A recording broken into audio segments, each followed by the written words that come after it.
It's finally time. For all you Super Break enjoyers, your annual last character of the patch break buff has arrived. And she's even Fire Nihility again. It's as if Fugue never left. Constance, or the Dahlia, is finally here, and her kit is focused solely around the break and Super Break archetype. So let's just dive straight into what her kit does, and whether or not she's looking like she's any good for break teams. Hint, if you don't care about break teams, this character is an easy skip, just like Fugue. So, the Dahlia is a Memo Keeper who is associated with the Aeon of Remembrance, and she's part of the Annihilation Gang, who worship the Aeon of Destruction. So obviously, her in-game path is Nihility. Fun fact, she's also the first fire character to release since her predecessor, Fugue. The Dahlia's basic attack is fairly standard, nothing special to mention here. Her skill is where things get really interesting. The Dahlia deploys a zone that lasts for 3 turns and ticks down at the start of her own turn, which is fairly standard for most zone abilities, such as Ranmei's. In fact, you can think of her skill as being very similar to Ranmei's skill, because the Dahlia's skill zone gives the same 50% weakness break efficiency as Ranmei's skill. The Dahlia's skill also deals blast damage to an enemy and adjacent targets, meaning she can contribute to toughness bar damage and her own super break damage. But here's the real kicker. All allies can now deal super break damage regardless of whether the enemy is broken or not. Yep, we've officially removed the break part of super break. Now it's just super. In other words, super break damage has sort of just turned into crit damage that scales off of break effect instead of crit, since it deals damage in all the same ways now. There's no need to wait for enemies to be weakness broken. This does remove some of the uniqueness of break's identity, but unique or not, it's definitely a very strong mechanic to allow break characters to deal their damage much more practically and reliably. Now, it should be noted, the exact wording is that it allows the toughness reduction to be converted to super break damage. The way super break damage works is that multiple instances of super break damage can happen at the same time. It's not actually a buff that all applies to one hit of damage. You'll notice that for all of the break supports such as Harmony Trailblazer, Fugue, and now the Dahlia, their kits specifically say they convert the toughness reduction into one instance of super break damage. All of this to say, it's unclear if the Dahlia is allowing every single instance of super break damage to trigger when enemies aren't weakness broken just yet, or if it's only the super break instance provided by her own skill. Basically, if your DPS attacks an enemy that hasn't been weakness broken yet, is your DPS triggering the super break damage given to them by the Dahlia, Fugue, and HMC if they're all on the same team? Or are they only triggering the super break damage given to them by the Dahlia? It's a bit unclear at the moment, since the Dahlia's skill for some reason is the only type of super break ability in the game that doesn't specifically say one instance of super break damage. It just says super break damage. If Fugue and HMC's super break damage cannot apply when enemies aren't weakness broken yet, then the Dahlia skill isn't as crazy as it sounds. But if they can apply, then this makes her skill very strong in synergy with Fugue and or HMC. And honestly, I do expect it to work like this, where it allows Fugue and HMC's super break damage to apply even on non-broken enemies. Because as powerful as that is, I do think the break archetype could use the help. For her ultimate, which has an energy cost of 130, the Dahlia inflicts the wilted state on all enemies, which is a debuff that lasts on them for 4 turns, and it deals AoE fire damage. Enemies under the wilted state have their defense reduced by 18%, which is a classic for break characters. And it also implants the weakness of all dance partners on the enemy. Dance partners is a term that we'll cover in her talent now. First off, the Dahlia recovers 35 energy at the start of battle with her talent, which helps jumpstart her ultimate rotation. Then, she automatically assigns the dance partner status to whichever character you used to enter battle with, similarly to Danhung PT's technique assigning the bondmate status to whoever you ended battle with. If no dance partner was assigned, for instance, if you entered battle with the Dahlia herself, or if your current dance partner dies, then the dance partner will be assigned to whichever ally has the highest break effect. Only one ally can be assigned as the dance partner at a time, with the exception of the Dahlia herself, who also counts as a dance partner. This means that, since her ultimate implants the weaknesses of every dance partner, and the Dahlia herself counts as a dance partner, her ultimate will always implant fire weakness, which is relevant for using the Forge of the Kalpani Lantern Planner ornament set on characters like Boothill and Rappa. Additionally, when enemies are weakness broken, she enables allies to deal 60% super break damage. As you can see, this part of her kit mentions that it converts the toughness reduction into one instance of super break damage. So it's still unclear how this interacts with her skill, and if her skill has its own super break scaling, or if it really does just allow every super break multiplier buff you have available to all proc at the same time, such as the 60% scaling from the Dahlia, plus the 100% scaling from Fugue, plus the 50% scaling from Firefly's own skill, all happening even when enemies aren't weakness broken. As if this wasn't enough for her talent to be doing, the Dahlia's talent also has a follow-up attack that triggers when her dance partner hits the enemy, dealing super break damage to weakness broken enemies. She can only use this once per turn, so you are incentivized to build speed on her to refresh how quickly she can use her follow-up attack more often. For her first bonus ability, the Dahlia essentially gives the entire team a hefty break effect buff that can easily scale to upwards of 100 break effect for the entire team, but only after she receives healing or shielding. Essentially, this incentivizes her to be played with a healer such as Lingsha or Gallagher. Break teams are famous for being able to run sustainless with no healer or shielder due to the fact that they can keep enemies broken and unable to move for a long time. And while this 100 break effect buff for using a sustain on the team isn't necessarily going to make sustainless worse, it just helps the sustain teams keep up, which will be very helpful helpful if content continues to become harder and makes Sustainless too difficult even for break teams. For her second bonus ability, her follow-up attack recovers 1 skill point, refreshing every 2 follow-up attacks. Essentially, every other follow-up attack or every other turn has the Dahlia able to recover 1 skill point via her follow-up attack, which is super comfortable for a character like Firefly, who is a skill point black hole at E0. Not to mention, Linksha also uses up a decent amount of skill points. Let's not beat around the bush. The Dahlia has clearly been designed with the Firefly team in mind. Oh, you don't believe me? Then let's go to her third bonus ability. The Dahlia gives a 30% speed buff to any ally that implants a weakness onto an enemy. I know the wording is confusing and makes it sound like the Dahlia is the one getting the speed buff, but the wording is similar to Hyacinth's E2, which is, in fact, a team-wide speed buff. So the Dahlia's speed buff also probably works the same way and gives the speed buff to the ally, not to herself, hopefully. In addition to this, when this effect is triggered by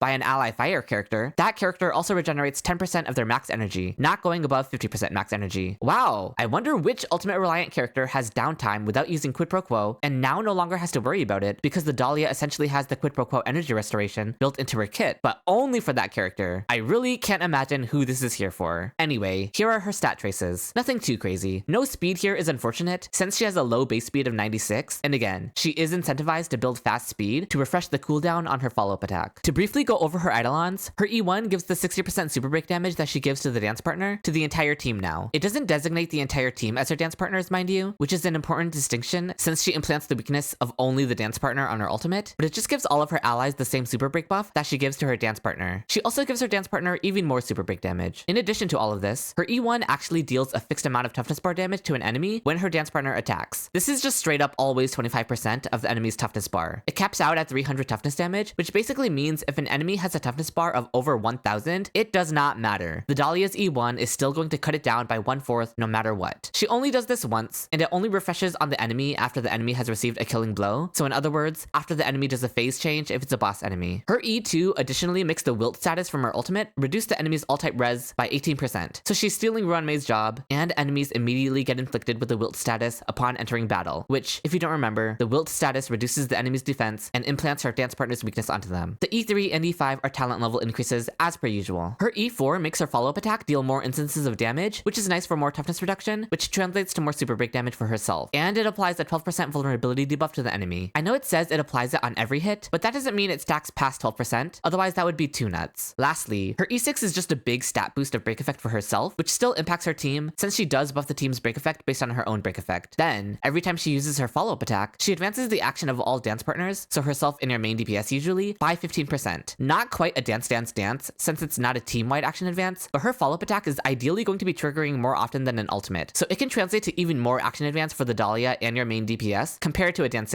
late cone. It is an E6 though, so, you know, not relevant for most people, but I was interested in seeing where they would put the action advance in her kit since they put dance on Fugue's E2, and sure enough, here it is on the Dahlia's E6. As for her signature light cone, it is very simple. It's essentially just a break effect stat stick for herself that increases the break damage received by enemies by 32%, which is fairly in line with the likes of Fugue's signature light cone, which applies a 36% break vulnerability debuff. Additionally, the Dahlia's light cone recovers 1 skill point every time the user implants a weakness, which, for the Dahlia, is every time she uses her ultimate. So essentially, it recovers 1 skill point whenever the Dahlia uses her ultimate, which feels a little overkill since her follow-up attacks are already regenerating skill points, but hey, it means you're free to cast more skills on her and Linksha, even in a skill point negative team like Firefly. Overall, the Dahlia is looking to be Hoyo's way of trying to phase Ruanmei out of break teams to instead push for a mono fire team for Firefly, with Firefly, the Dahlia, Fugue, and Linksha. As for break DPSs who aren't Firefly, Rapid and Boothill still benefit just because the Dahlia essentially does everything Ruanmei did, but better, giving the same weakness break efficiency, more personal damage and personal toughness bar damage, more super break damage, implanting weaknesses, a higher speed buff for your DPS, trading respen for defense dread, and trading Ruanmei's action delay for the ability to allow your characters to trigger super break regardless of if the enemy is broken or not. Who needs the action delay when the enemy is permanently taking super break damage anyway? And before you suggest pairing the Dahlia with Ruanmei to combine their weakness break efficiencies, yes, this is something you can do, but weakness break efficiency doesn't add up in the way you think it does. It's multiplicative instead of additive. So the Dahlia's 50% weakness break efficiency paired with Ruanmei's 50% weakness break efficiency ends up being 75% total weakness break efficiency, not 100%. Add the weakness break efficiency from Fugue's E1, and it continues getting diluted rather than just adding all of those 50% numbers together. More weakness break efficiency is never a bad thing for break teams, of course. It's still a positive, but it's not nearly as strong as you might think. Still, I do expect sustainless break teams to be very strong, whether you keep Ruanmei on the team or you just run all 3 super break damage enablers with the Dahlia Dahlia, Fugue, and HMC. I'll definitely release another video once I've gotten a proper feel for things, but I think it's very safe to say that the Dahlia isn't just a break support. The Dahlia is the break support. She fixes the main issue for break teams, especially for Firefly. In fact, the way she affects the practicality of how break teams deal their damage feels very similar to what Kafka does for DOT teams. I would go so far as to say the Dahlia is the Kafka of break teams, which is ironic since she's releasing so late after her break teams have already been out, compared to Kafka who released before any other DOT units. But it is what it is. If you love your break characters, especially Firefly who benefits the most from her, compared to Rappa and Boothill, then the Dahlia is the character you've been waiting for. If you aren't looking to revive your break teams, and you'd rather just keep your eyes focused on the upcoming 4.x meta, as well as the Crisis Air teams, which are getting buffed by Cyrene, then the Dahlia is a fairly easy skip. She's like Fugue, but super Fugue. Like Fugue if she was cracked, you know? But no matter how strong she is, she's still only for break teams, so it's fairly easy for you to decide if she has any value on your account or not. Oh, and also, don't sleep on main DPS Lingsha. I don't want to make any hot takes before getting to test things out myself, but something tells me Firefly might not even be making it onto the team in AoE scenarios. We'll see. Thank you so much for watching. What are your thoughts on the Dahlia? Is she everything you'd hoped she'd be for break teams? Are you not interested in her at all? Comment down below, and be sure to like the video if you found it helpful or enjoyable at all. I'll continue to cover all things related to the Dahlia, so if you don't want to miss out on any of that, be sure to subscribe to the channel. And lastly, all I have to say about her animations is that